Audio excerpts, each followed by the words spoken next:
Hi writers and welcome in this new wonderful and I hope helpful graffiti video. I'm not in a spot or at a wall because today is a special day, especially for you. If you follow my videos you could know that I'm kinda known on YouTube as the On a Budget guy. And if you're here for the first time, I am glad to tell you that I love paint graffiti pieces on a budget. I even have a series on my channel named Go Cheap or Go Home where I try to paint quality pieces on a budget. Today I'm here to share with you 9 tips to go cheap in graffiti, keeping the quality of your piece as high as possible. Cool, don't you think? I know that 10 would have been a better number, but I have only 9 tips to tell you. So, tip number 1, and also the most important of this video I think. Writers, paint fucking small. Some of you could think that it's not that cool make small graffiti pieces, and to be honest I've been thinking this for a long time. Until 1 year ago I finally understood that going small is the best solution to save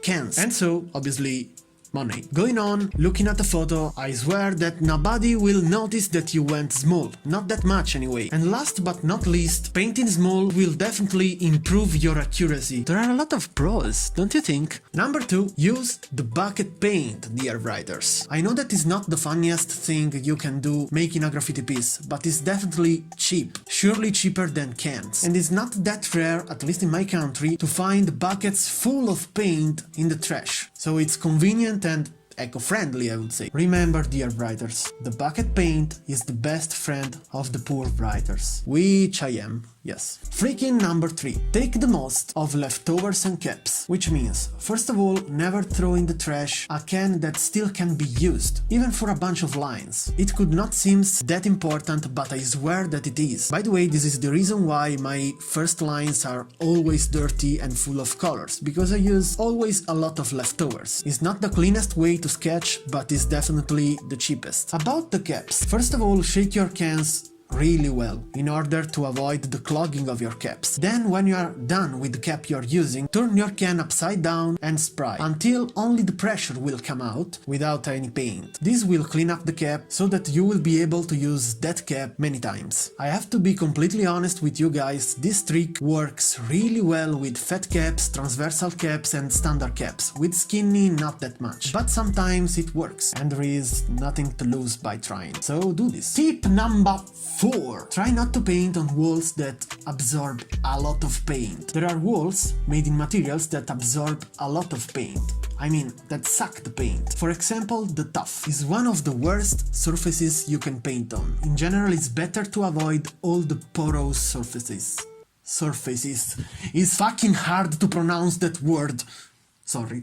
My advice is to try to paint always wall made in marble or concrete, but not virgin concrete is a pain in the ass. The concrete wall with the plaster are better. Red bricks walls and iron sheets. Why not? Tip number 5, that is related with the tip number 4 because we are still talking about walls and surfaces. Surfaces! Fucking hell! When it's possible, try to paint walls that don't need any background, any big background or coat of roller paint. I mean, if you paint an Hall of Fame, you have to erase the piece under yours with a coat of roller paint or anyway with a big background made with cans. And this is an enormous, huge, big, okay, I finished the objective, wasting of paint. So my advice is to try to paint walls that don't need these big backgrounds, so walls in abandoned place. I know that it's not the most comfortable choice, but it's definitely the cheapest. That is the mantra of this video, by the way. Wonderful tip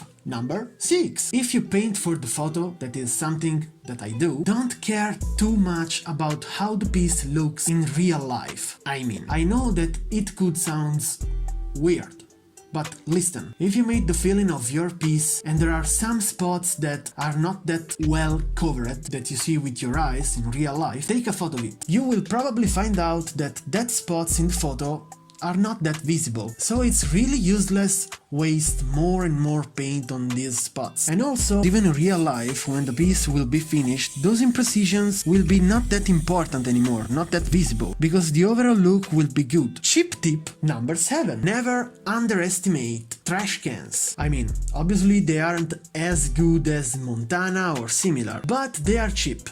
most of the times, because I know that in some countries they are really expensive, more than Montana or Loops or MTN, so if in your country trash cans cost more than graffiti cans, of course don't buy them. But anyway, they are useful, especially the black. With most of the trash can brands, the black is always a sure shot, more or less. Also, pinkish colors, soft violets could be good, but never buy magenta, super shiny reds, orange and yellow. Never buy those colors, because they are made with no black or white pigment, just colorant. And this means that those colors will never cover well. By the way, I know it because I've done this mistake. Anyway, let's go straight into tip number 8. If you want to do a fill-in with cans, trash or good cans, the transversal cap will be your best friend to go as cheap as possible. There are many versions of the transversal cap, but the red one is the transversal cap I prefer the most. When you spray with this cap on your can, it creates